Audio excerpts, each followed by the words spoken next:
ऊपर ही पूरा घर का वो आ गया था। भाई मुझसे 1-1.5 साल बड़ा था। तो इस तरीके से हम कर रहे थे।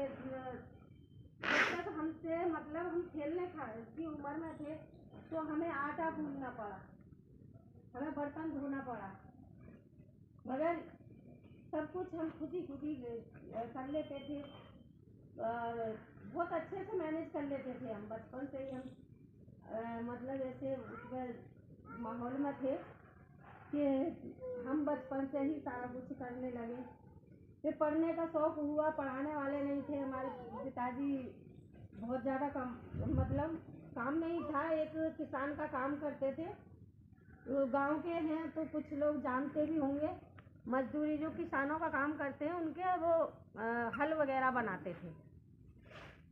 तो 6 महीने में वहाँ से अनाज मिलता था, पैसे की भी तंगी रहती थी। तो कभी कभी तो ऐसा होता था कि कभी अनाज मिलता, कभी नहीं मिलता, तो पड़ोस से भी उधार मांग के लिए आते थे।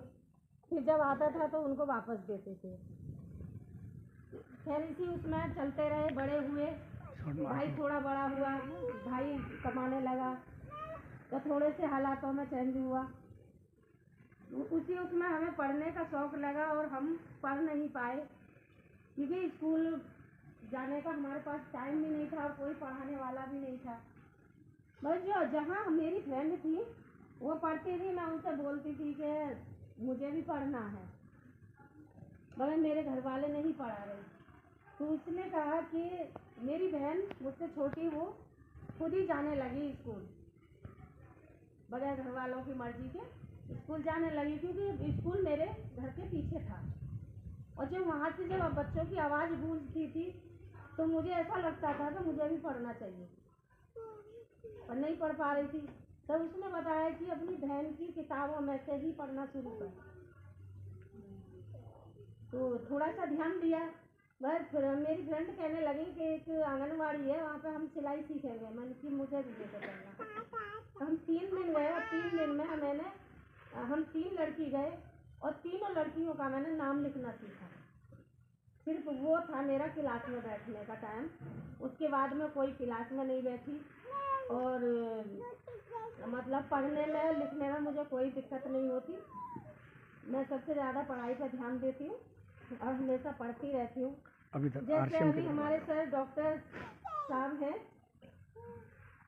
तो उन्होंने पढ़ाई करी और मैंने कोई पढ़ाई नहीं करी, है ना।